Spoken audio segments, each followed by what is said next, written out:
Oke, halo semuanya. Saya Rizky Fajari dari angkatan 22 Teknik Informatika kelas 3 TIB. Nah, di sini saya akan berbicara tentang peran media sosial dalam membangun karakter seseorang, terutama bagi kita generasi muda.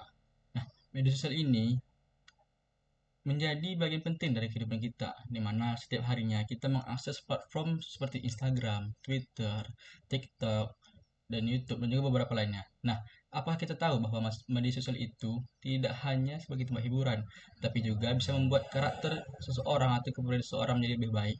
Nah, yang pertama itu media sosial mempengaruhi cara kita berpikir dan berbicara, di mana ketika kita mengikuti alur-alur akun-akun yang inspiratif yang membahas ilmu-ilmu pengetahuan motivasi dan juga pengembangan diri, itu secara tidak langsung membentuk pola pikir kita menjadi lebih positif.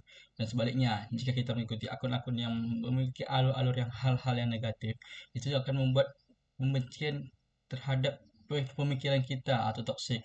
Maka itu juga bisa mempengaruhi sikap kita terhari-harinya.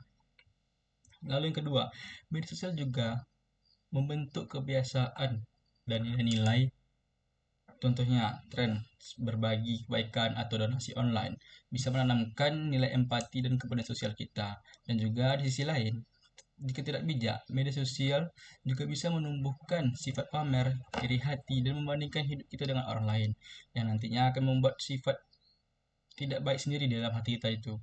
Lalu yang ketiga, media sosial menciptakan jejak digital. Apakah yang kita unggah itu mencerminkan siapa kita, dan juga banyak perusahaan bahkan mengecek media sosial kita saat merekrut karyawan. Nah, terutama dalam hal melamar pekerjaan, itu media sosial itu salah satu hal yang dicek oleh perekrut, yang mana karakter diri kita bisa dilihat dari cara kita berkomentar, berbagi konten, dan memperlakukan orang lain di media sosial.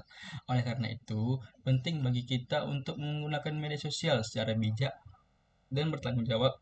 Gunakan sebagai alat tumbuh untuk belajar, menginspirasi, dan bukan sekedar alat hiburan atau tempat pelampiasan emosi. Dan juga karakter kuat itu dibentuk bukan hanya dari dunia nyata, tapi juga dari dunia digital. Nah, saya Rizky Fajari.